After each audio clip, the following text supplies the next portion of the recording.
Você se considera uma pessoa corajosa? Se considera uma pessoa corajosa? Você tem algum medo latente? Olha, ou você é daqueles assim, não, eu não tenho medo de nada. Eu não tenho medo de nada. Albert Camus, ele escreveu o seguinte: o século XVII foi o século das matemáticas. O século XVIII foi o século das ciências físicas. O XIX, da biologia. E o século XX e XXI, o século do medo. O século do medo. Talvez se nós tivéssemos ouvido isso há mais tempo, a gente diria, por quê? Mas depois de uma pandemia como essa que está aí, queremos, crendo em Deus, que ela já está de saída, amém? Já está de saída, né? Para onde nós não queremos nem saber, vai embora, só isso, né? Depois de um tempo como esse, não tem como não ver quanto medo que tomou conta do mundo,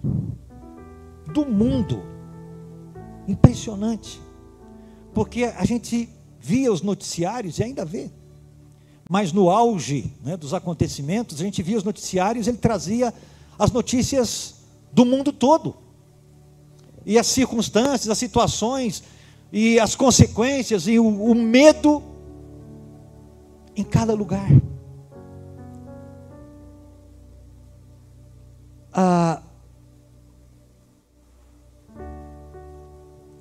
O texto que nós lemos, Jesus, embora ele estivesse falando com uma grande multidão, e não era pouca gente, o autor aqui, Lucas, ele assinala isso, mas Jesus não perdia a oportunidade de, mesmo no meio da multidão, falar com os seus.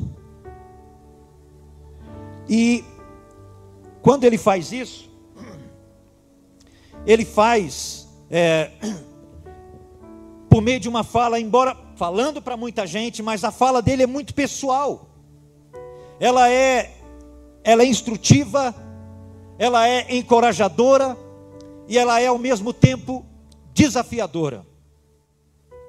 Deus é um Deus que tem tantos filhos espalhados pelo mundo inteiro, e filhos que falam línguas que nós sequer imaginamos, mas é tão maravilhoso, Jesus é tão maravilhoso que Ele ouve cada oração, Ele vê cada coração, Ele sabe o nome de cada um dos filhos dele, não é?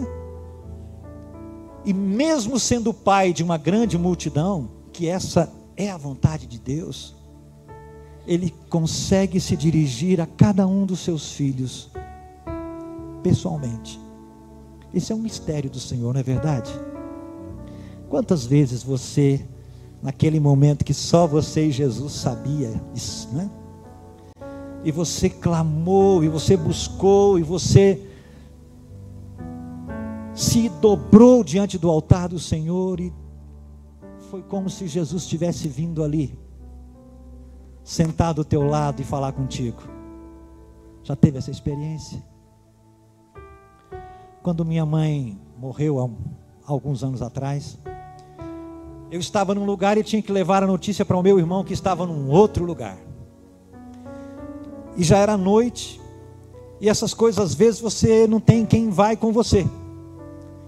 E eu estava sozinho no carro, e eu tinha que passar por umas estradas meio difíceis, desertas, lá no interior do Paraná. E eu me lembro que o aperto no peito já era grande, e tudo que eu não queria naquele momento era ficar sozinho, mas não tinha ninguém naquele momento específico para ir comigo fazer aquela pequena viagem. Então tem que ir sozinho. Entrei no carro e fui. Escuro, escuro, escuro, estrada de terra. Mas teve um momento que eu falei para Jesus, falei: Jesus, senta aqui do meu lado. senta aqui do meu lado, eu não quero fazer isso sozinho, Senhor, eu confesso que tudo que eu não quero agora é ficar sozinho. Eu não sei dizer para vocês, explicar isso, mas em poucos minutos, é como se alguém tivesse vindo, o carro em movimento, é como se alguém tivesse vindo e sentado ali do lado, e eu não olhava, mas se eu pudesse, eu tinha a impressão que se eu tirasse a mão do volante e fizesse assim, eu ia encostar nele, porque eu podia sentir o calor da presença dele ali comigo, e foi uma coisa tão gostosa, tão preciosa, porque o peito que já estava apertado de angústia, foi consolado pelo poder da presença. Jesus é demais, não é? Jesus é demais, não é? Deixa eu contar uma outra coisa para vocês. Como Jesus, ele ouve oração, ele quer tanto caminhar conosco, e às vezes ele ouve orações que a gente fala assim, mas não vou nem orar, essa oração. Há 2 domingos atrás eu estava pregando num acampamento lá em Guatama, da igreja Pastor Jeremias,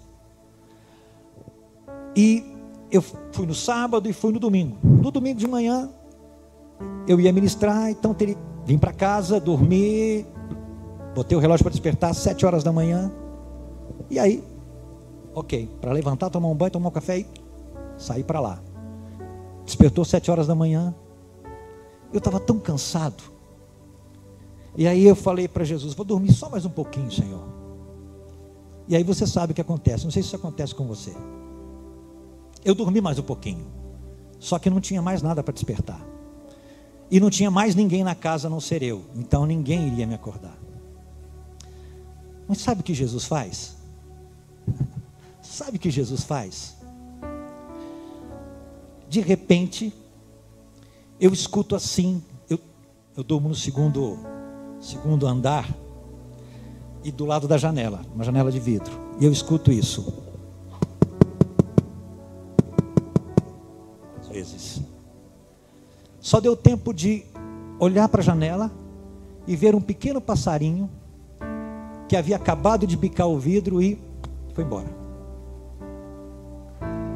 Na mesma hora, o Senhor falou ao meu coração, levanta que está na hora. Levanta que está na hora. Aí você fala assim, tem gente que não crê. Como que Jesus não se importa, gente? Como que Jesus não se importa? Como que Ele não ouve? Você está entendendo? Você está entendendo? Precisava Ele fazer isso? Me deixasse dormir, chegar lá, puxava a minha orelha, né?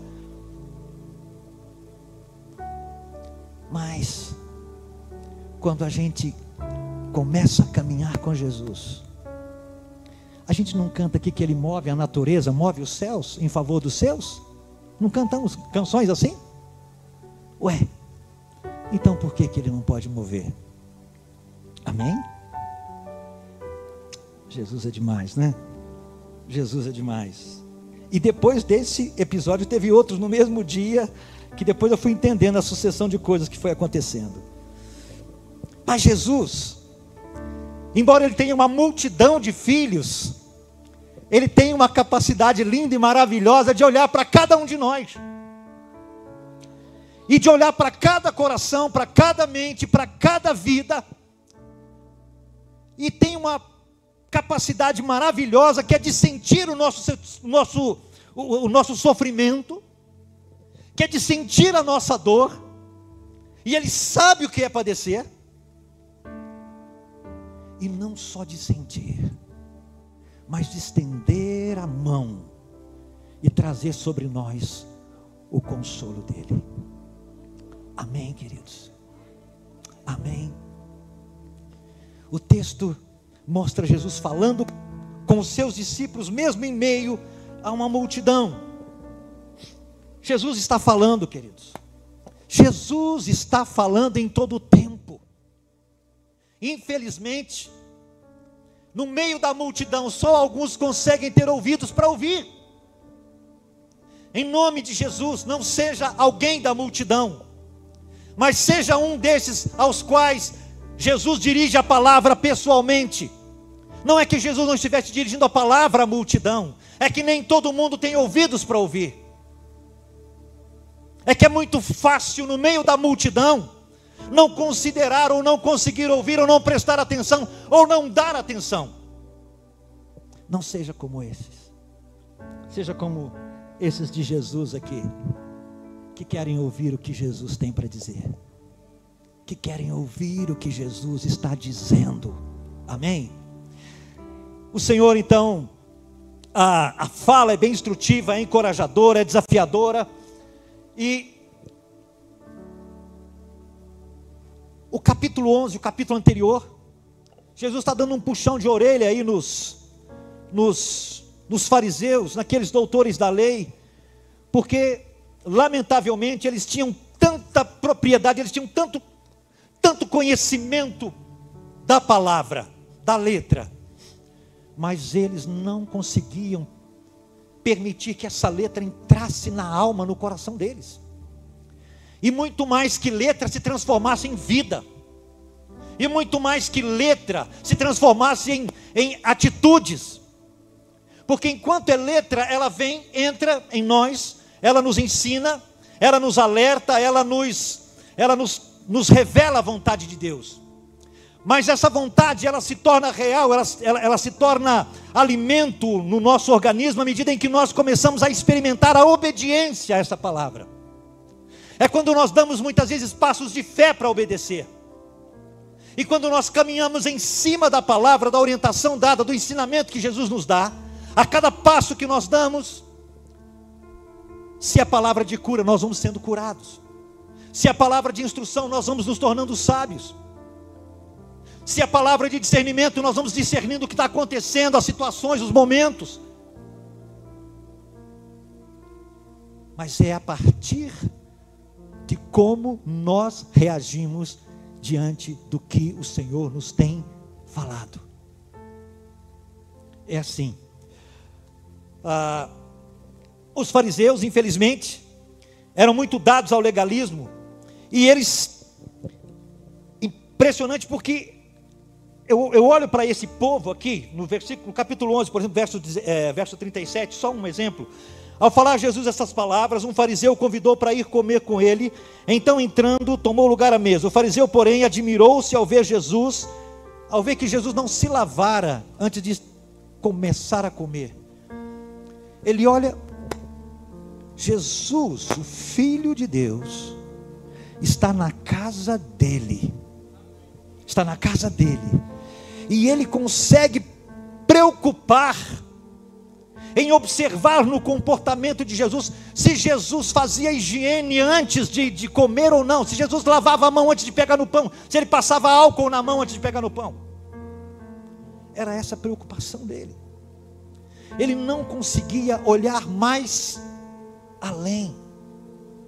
Ele não conseguia compreender que quem estava ali era poderoso para transformar toda e completamente a vida dele. Não era poderoso só para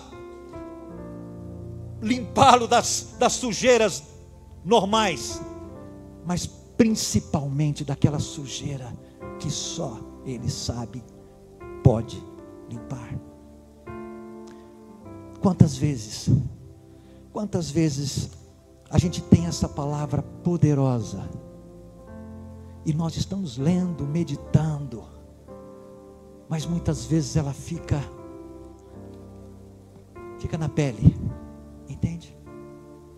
Ela não entra o suficiente para quebrar lá dentro e para nos fazer entender que quanto mais essa palavra entra, quanto mais essa palavra encontra lugar aqui, tudo que é contrário à vontade, ao caráter santo de Deus, essa palavra vai começar a brigar lá dentro, numa linguagem figurada, é claro, para poder expulsar, tirar tudo aquilo que não condiz com a vontade, com a presença, com o poder, com a graça do Senhor. Para fazer o quê? E é exatamente o que Jesus está fazendo aqui. Quando Jesus está ensinando aos seus discípulos, ele sempre fez isso com um propósito claro em mente. O ensinamento de Jesus era para que o povo pudesse discernir qual era o propósito de Deus, a vontade de Deus. E mesmo em meio a tanto conhecimento, a tanta palavra, a tanta profecia, mas eles não conseguiam viver a realidade do Espírito, porque às vezes parecia ser mais fácil viver a realidade da lei, mesmo cientes da graça. Porque às vezes é muito mais fácil, por exemplo, quando alguém nos dá respostas objetivas. É pecado, por exemplo, fazer tatuagem? Essa é uma dúvida de muita gente. Aí qual é o desejo de quem pergunta quando faz uma pergunta dessa?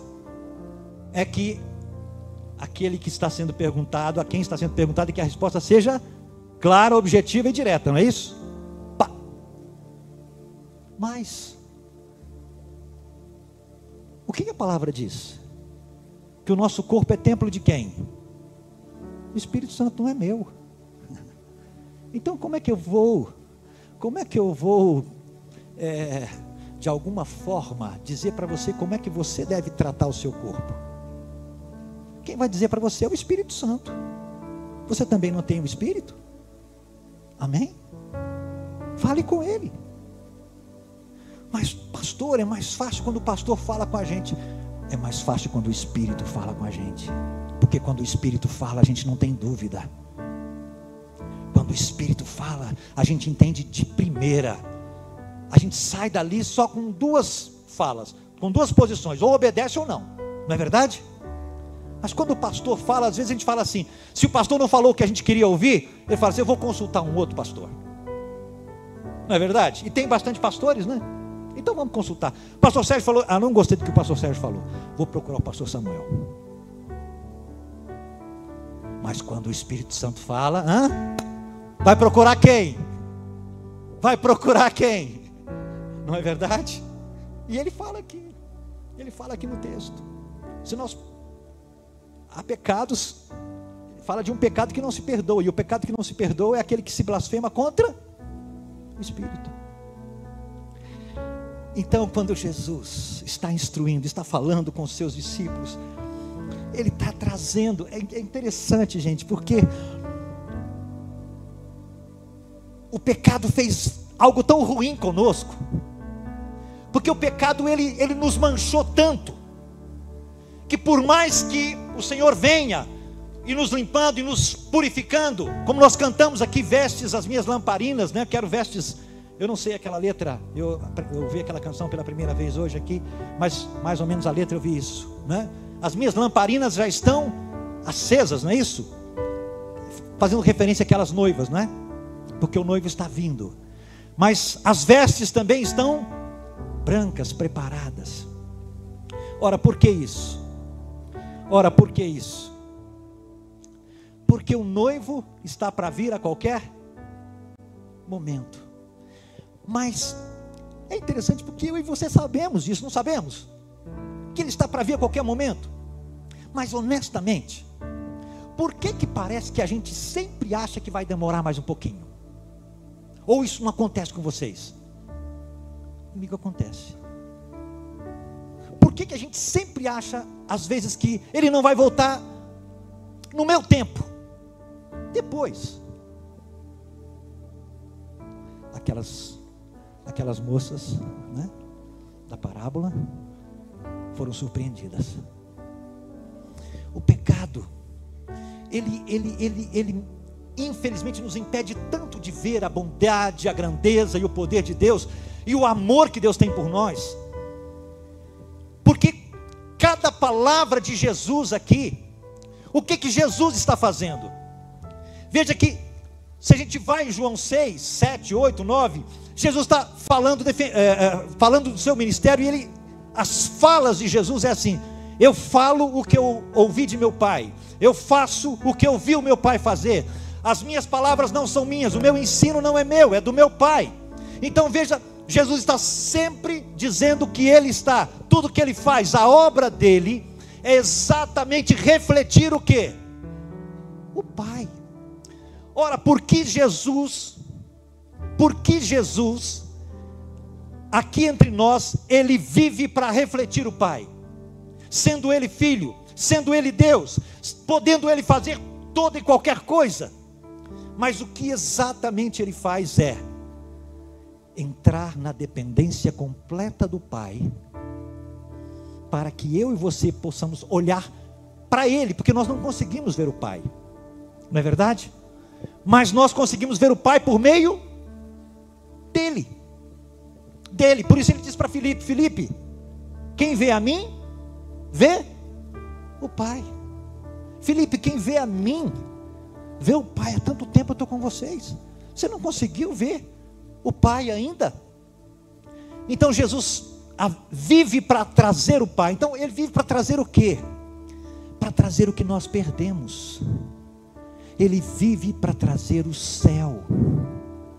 Então cada ministração, cada ensino de Jesus para os seus discípulos, o que Jesus está trazendo a cada momento, a cada porção? Ele está puxando, figuradamente falando, ele está abrindo uma cortina ou uma janela e nos possibilitando de olhar lá para cima, para ver como é lá. É isso. Para que o quê? Para que nós possamos, ao olhar para Jesus, não só ver como é lá, mas também desejarmos e termos condições de viver um pouco aqui, para já irmos nessa caminhada, nessa jornada para lá. Mas para isso, o que nós precisamos? Olhar para a palavra do Senhor, olhar para a palavra e ver nela, não é? Nos ensinamentos de Jesus, exatamente esse desejo do Pai que sempre foi, sempre, em toda a Bíblia. O tabernáculo de Moisés, lá em Êxodo 20 a 25, foi exatamente isso. Cada detalhe daquele tabernáculo, cada minúcia. Onde é que Moisés recebeu qualquer planta, qualquer letra, qualquer desenho do tabernáculo? Foi tudo lá no monte. Deus mostrou para ele tudo, mas Deus mostrou onde? Como? Onde é que estava aquilo? Deus mostrou para ele como era o céu. E por que o tabernáculo? Então lá no céu, porque para que nós entendamos, Deus tem que usar linguagens físicas, né? Linguagens, fazer alegorias, para que nós entendamos um pouco do como é. De outra forma nós não entenderíamos. Mas desde sempre o Senhor vem. Olha o maná. O que era o maná? O nome maná, o que é isso? Então não dizia muita coisa. Mas o maná era um alimento que caía a cada dia, que tinha que ser colhido a cada dia, com exceção do sábado. Mas o que o maná dizia? Confia em mim. Por quê? Eu vou te alimentar amanhã. Do jeito que eu estou te alimentando hoje, eu vou te alimentar amanhã. Isso lá atrás. Aí Jesus vem e diz o quê? Eu sou o pão da vida. Eu sou o pão da vida. O que ele está dizendo? Se lá era um pão figurado, era um pão físico mesmo, mas que caía de onde? Do céu. Já prefigurando aquele que viria do céu, o pão vivo que desceu dos céus. O próprio Jesus diz isso. Então veja que em toda a palavra, Deus vai nos trazendo figuras de como é lá. Para fazer o que conosco? Para fazer isso. Para fazer isso.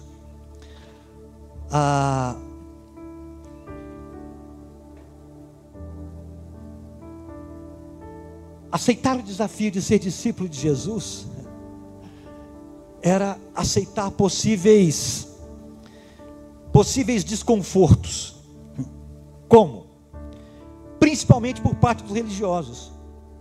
Experimente viver uma vida de fé. Experimente dar passos pela fé.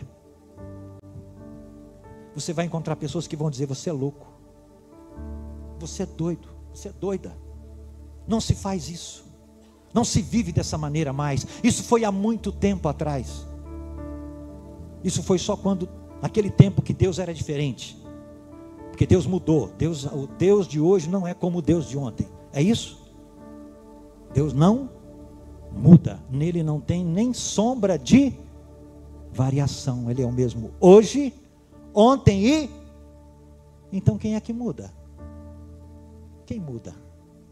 Nós mudamos, mas Deus não. Esse desconforto, inicialmente, lamentavelmente, ele vai acabar produzindo, e no caso de Jesus, produziu perseguição.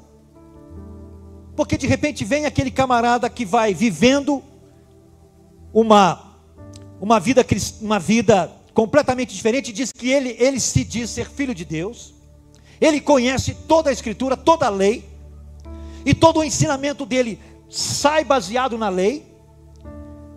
E eles começam a olhar para Jesus e começam a ficar: mas como é que ele consegue? Como é que ele consegue? E não só isso. Isso na área. E quando ele fazia curas, quando os sinais começavam a acontecer, aí eles ficavam malucos. Por quê? Porque eles conheciam a letra, mas o que é que eles não conheciam? O poder de Deus. Irmãos, nós estamos vivendo um tempo que nós precisamos atualizar nossa confiança no Senhor. Por que isso? Porque nós estamos vivendo um tempo em que as pessoas que estão lá fora, elas precisam ver Jesus. Entende? Não dá mais para a gente ficar assim: ó, eu vou te convidar para você está precisando de Jesus, né? Então vai lá na igreja domingo. Não dá tempo para isso mais não, meu irmão.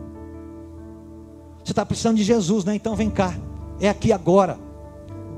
Senta aqui. Ah, mas nós estamos na praça. Senta aqui, é agora. Nós estamos na rodoviária, é aqui. Senta aqui, é agora. Está desse jeito. Está desse jeito. Eu fui comprar uma passagem há 2 semanas atrás, e estou lá na fila comprando passagem. De repente aparece uma pessoa, e eu estou lá em pé de braço cruzado, e de repente a pessoa começa a conversar comigo. Puxou a conversa. Bom, então eu puxei. Aí óbvio que educadamente eu respondi. Mas onde é que nós terminamos a conversa?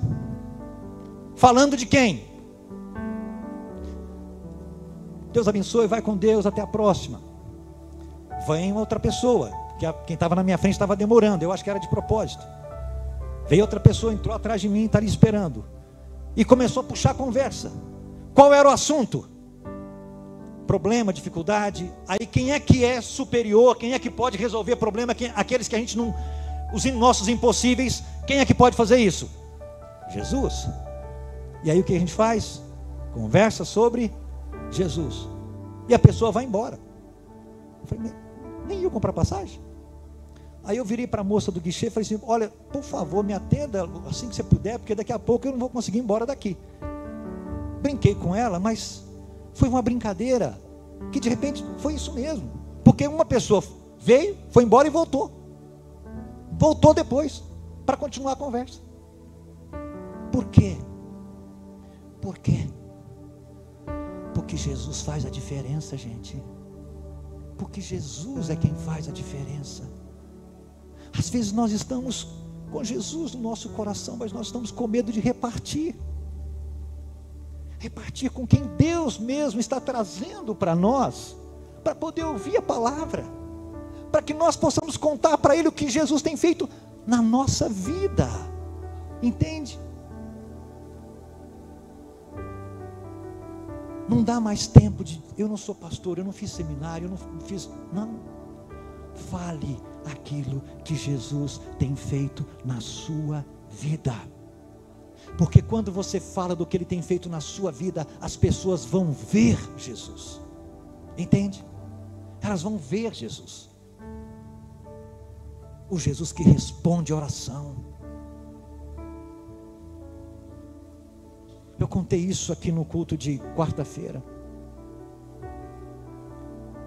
Eu estava passando em frente a um supermercado. Aliás, eu entrei no supermercado para fazer uma compra. Quando eu saí, tinha um jovem na porta do estacionamento, no estacionamento lateral ao supermercado, e ele ficava indicando para os carros sair, entrar. Ele ficava ali na calçada, chuva, com a capa de chuva, mas ele não podia sair dali. Eu passei por ele, entrei no mercado, fiz minhas compras e saí. Quando eu saí, passei novamente por ele ali indicando os carros. Quando eu passei por ele, na mesma hora o Espírito Santo como que botou um dedo aqui no meu peito e, opa, ei, você passou na frente de alguém ali.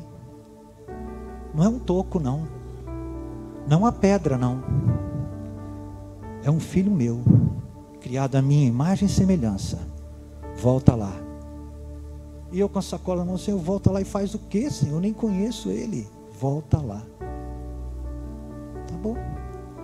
E aí eu voltei, botei a outra sacola na mão, na outra mão, fiquei com a mão livre. Fui lá e bati no peito dele assim, com carinho, é claro. Disse, olha, Jesus está vendo. Jesus está vendo.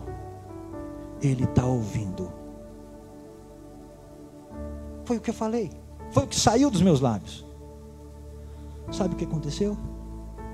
Aquele moço que não me conhecia, não sabia quem eu era, poderia ter qualquer reação que eu entenderia. Isso foi no Rio de Janeiro, 3 semanas atrás. De repente, ele olha para mim e faz assim: Deus sabe todas as coisas. Deus sabe todas as coisas. Eu olhei para ele e disse, Ele sabe. E fui embora, porque já tinha sido o suficiente. Você está entendendo, meu irmão? Você está entendendo, meu irmão? Você está entendendo? Quando a gente começa a compreender que Jesus ama de verdade, e que a única maneira que Jesus tem de amar de verdade, de mostrar o amor dele, é quando eu e você, igreja dele, pegamos essa palavra e a gente crê realmente no que está escrito nela, quando ele nos chama de luz do mundo, sal da terra. E mesmo a gente não se achando, não é verdade? Mas a gente diz assim, Senhor, só por ti, e é só por ele mesmo. Mas quando a gente diz assim, eis-me aqui, envia-me a mim, e de repente, um simples toque como esse, olha, Jesus está vendo, Ele está te ouvindo. Foi o que Jesus colocou na minha boca ali, que saiu. Mas pastor, como é que se eu for viver uma situação como essa, o que eu vou falar? Meu irmão, minha irmã, vá lá. É a sua experiência com Deus. Porque para cada pessoa Deus tem uma resposta. Então Deus vai te usar para ser resposta para aquela pessoa. Entende? Você quer ver quantas vezes você orou, passando por momentos difíceis, pedindo que Deus falasse com você, que Deus enviasse um anjo ou uma anja, né? um anjo nos céus mesmo, um anjo, que fizesse algum sinal no céu, ou então que Deus mandasse um outro anjo de carne e osso, que viesse, orasse com você, falasse contigo. Quantas vezes você orou? Você já fez isso? E Deus levantou um anjo, alguém, e foi lá e falou contigo? Não é verdade? Seja anjo na vida de alguém. Seja anjo na vida de alguém. Não tenha medo. O que nos paralisa, o que nos bloqueia é o medo. É o medo. Medo de falhar, medo de errar, medo de não ser aceito. Abra a tua boca e eu a encherei. E eu a encherei. Sabe o que é difícil disso? É porque isso exige fé. Isso exige fé. Mas o justo vive pelo quê? Pela fé. O justo vive pela fé. E quando nós decidimos dar passos de fé em direção àquilo que o Espírito Santo já nos tem direcionado, o que começa a acontecer? Nós começamos a experimentar o agir de Deus. Porque, irmãos, o maior milagre, um milagre maravilhoso que a gente não esquece, não é só aquele que acontece, que alguém ora por nós e ele acontece conosco, mas é quando a gente ora e Deus nos usa para ser milagre na vida do outro. Gente, isso é tremendo. Isso é tremendo. Entende? Porque foi exatamente o que Jesus fez todo o tempo.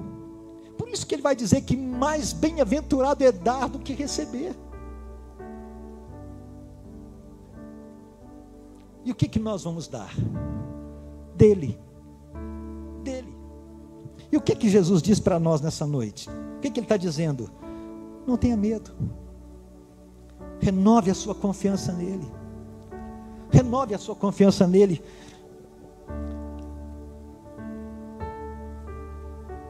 A partir do verso 4 desse texto, é tão maravilhoso porque Jesus está falando com a multidão. Mas olha o que ele diz.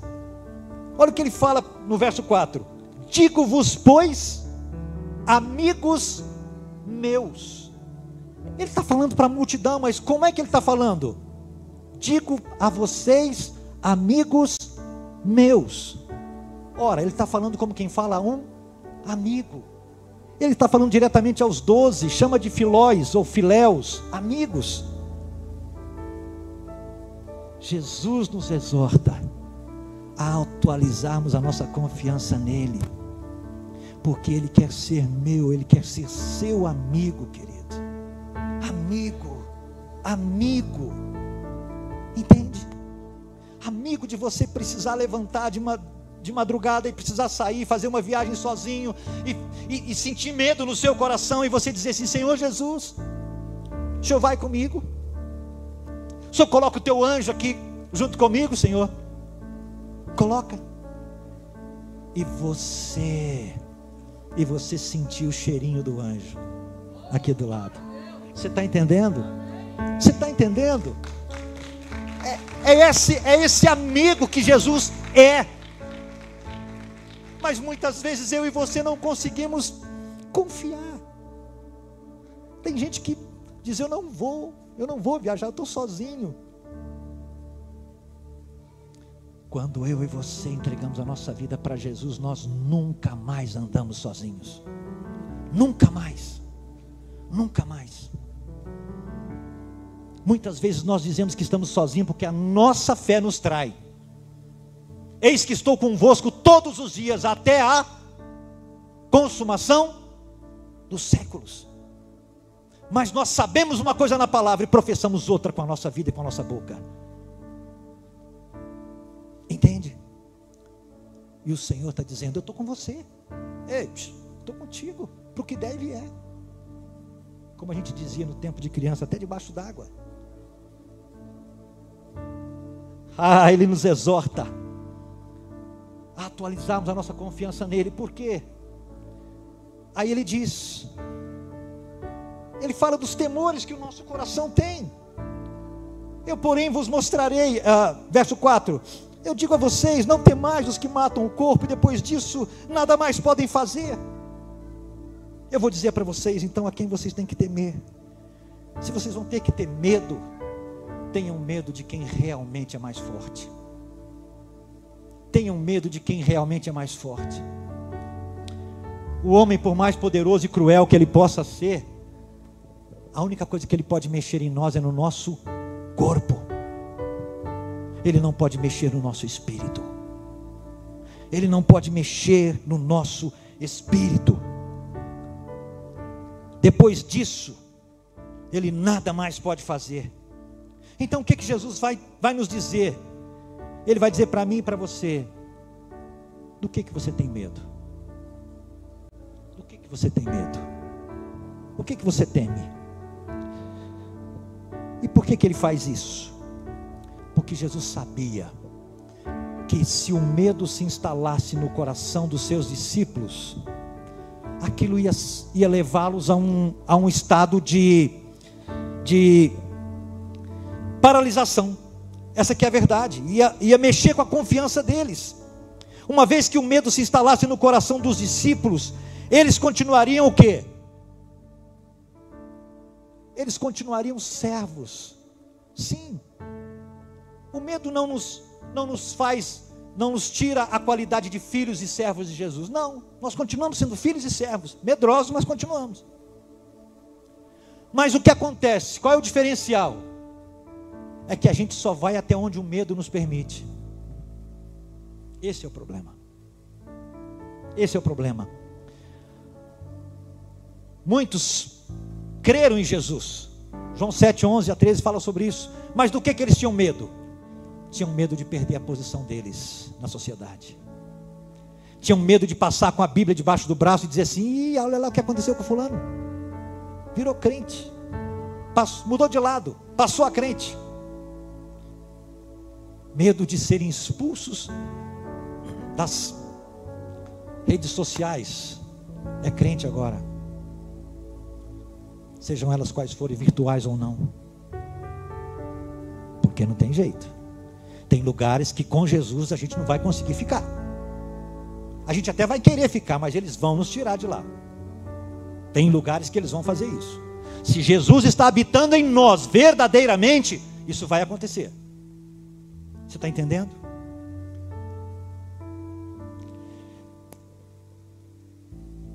Por que Jesus fala com seus discípulos? Deixa eu ir para frente. Ele os alerta sobre o medo que eles não deveriam ter do homem. Deixa eu voltar aqui no texto. O texto de Isaías diz assim, a promessa do Senhor: eu sou aquele que vos consola. Quem, pois, és tu para que temas o quem? O homem, que é mortal, ou o filho do homem, que se tornará em erva, e te esqueces de quem? Do Senhor que te criou. Vamos ler juntos o versículo 13? Vamos ler juntos? E te esqueces do Senhor que te criou, que estendeu os céus e fundou a terra, e temes continuamente todo dia o furor do angustiador, quando se prepara para... Pois, onde está o furor? O exilado cativo depressa será solto, e não morrerá na caverna, e o seu pão não lhe faltará. Vamos ler juntos? Porque eu sou o Senhor teu Deus, que agito o mar, de modo que bramem as suas ondas. O Senhor dos exércitos é. Em quem você crê? Em quem você crê? Em quem você tem colocado a sua fé? Em quem? Em quem você tem colocado a sua fé? Quando eu falo colocado a fé, é colocado a vida, porque a nossa fé é a nossa vida. Nós vivemos pela fé e por fé. Ou com fé ou sem fé, mas a gente vive por ela. Não é? Nossas decisões são tomadas pela fé que temos. E ponho... essa é maravilhosa. Olha só. Verso 16, vamos ver juntos? E ponho as minhas palavras onde? E te... para plantar os céus, para fundar a terra, e para dizer a Sião o quê? Tu és meu. Mas pastor, eu vou lá e o que eu vou falar? Eu vou falar o que para aquela pessoa? Olha o que ele está dizendo aqui. Eu ponho o quê? Na tua boca. Irmão, não é a minha palavra, não é a sua palavra que edifica e que transforma. É a palavra de Jesus. Entende? É a palavra de Jesus. Vamos. Ele vai colocar a palavra. Amém? Infelizmente, com o pecado dos nossos primeiros pais, o que aconteceu? O medo entrou no mundo, entrou no nosso coração e nos fez separados de Deus. Jesus vem resolver esse problema. Ele abre novamente a porta, Ele abre o caminho e a gente começa a caminhar em direção a Deus. Mas nós estamos num processo de construção. Não é verdade? O medo ainda precisa ser vencido a cada dia. A cada dia. Porque ele vem nos atribular, ele vem nos dizer assim, ó, você não pode, você não pode, você não pode. Mas é preciso que a gente lembre de quem falou que a gente pode. Amém? É preciso que a gente lembre, né? Porque o medo faz o que com a gente? Faz a gente, muitas vezes, temer o homem, né? E não temer devidamente a Deus.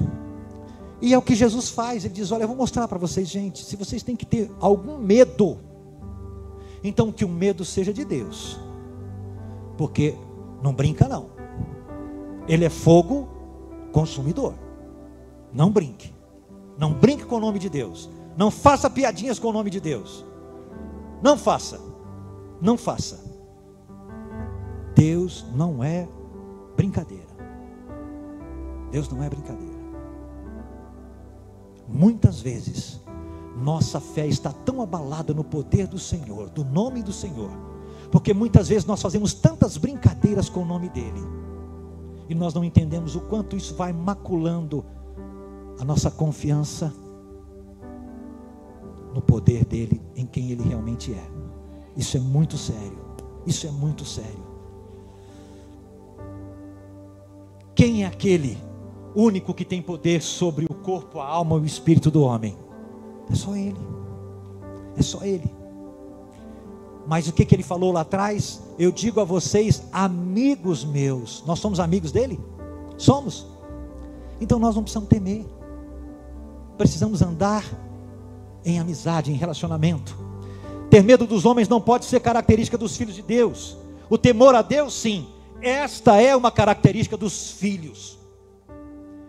Nunca se teme ao mais fraco. Se teme a quem? Ao mais forte. É isso. Mas quantas vezes a gente deixa de fazer a vontade de Deus por medo do homem? Por medo do homem. O que o homem vai pensar? O que o homem vai fazer? Quantas vezes? Você sabe disso. Nós somente sabemos quem é o mais fraco quando nós estamos onde? Do lado de quem? Do mais forte. Irmão, você está do lado do mais forte. Você está do lado de quem é mais forte. Então não tenha medo. Não tenhamos medo. Amém? O exemplo dos passarinhos, Jesus vai fazer isso, vai dizer no verso 6. Ele vai dizer que ele fala dos passarinhos de uma maneira tão carinhosa, porque ele vai dizer, olha, não se vendem 5 pardais por 2 hastes, entretanto nenhum deles está em esquecimento diante de Deus. Ou seja, você não vai ver. Alguém já conseguiu encontrar um passarinho que disse, eu estou morrendo de fome? E morrendo literalmente de fome. Uma vez eu estava num acampamento aqui, me pediram para buscar um pacote de arroz num determinado lugar, a pé, é claro. E eu, não querendo perder a reunião, no meio da reunião eu fui correndo e voltei correndo. Mas antes de voltar com o pacote, antes de chegar, o pacote caiu no chão. 5 quilos. É claro que rasgou, e aí pelo menos uns 2 quilos ficou ali naquela terra. Eu tentei juntar alguma coisa, mas eu vi que não ia ser legal. E eu vi que Jesus estava vendo, então eu falei, é melhor confessar o meu pecado e deixar o arroz ali. Sabe o que aconteceu? Horas depois, quando a gente passou por ali, porque era o alojamento, tinham vários passarinhos comendo aquele arroz. Você está entendendo? Você está entendendo? Você está entendendo? De quem são os passarinhos? Ele cuida dos passarinhos também. Já estou terminando, viu, gente? Você sabe quantos cabelos, quantos fios de cabelo tem na sua cabeça? Já contou, Edgar? Não parou para contar? Nunca pediu para... Não? Você já se preocupou com isso? Quantos fios tem? Eu não me preocupo não. Tem uns rebeldes aqui. Enquanto ficarem, está ótimo. Eu oro para Jesus para mandar ficar. Eu oro. Mas você sabe quantos fios de cabelo tem? Mas o que Jesus fala? Que ele se preocupa até mesmo com a quantidade de fios de cabelo que você tem, porque ele sabe aqueles que caem. Ele sabe. Ele sabe. Nós somos plenamente conhecidos por Deus, como eu falei no início. Ele é pai de uma multidão, mas Ele não olha para nós como filhos individuais. Nós somos valiosos para Deus. Ele começa o texto chamando os 12 de filéus, amigos. E Ele espera que como amigos nós sejamos leais a Ele. Não precisamos temer. Não precisamos temer. Nós valemos muito mais para Deus. Amém?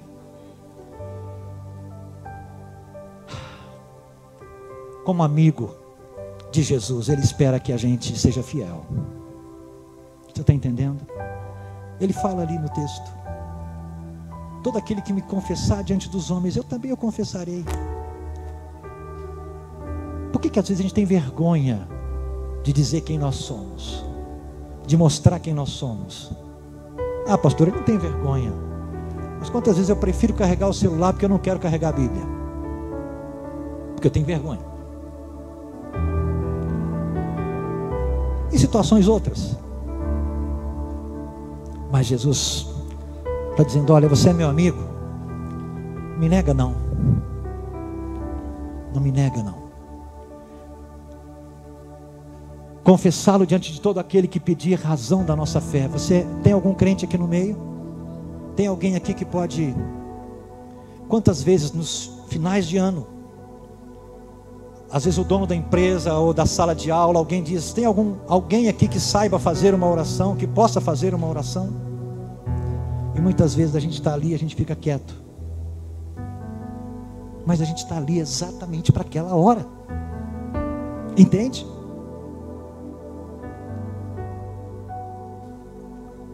Ah, mas a empresa, esse pessoal não, é tudo uns zombadores, não é.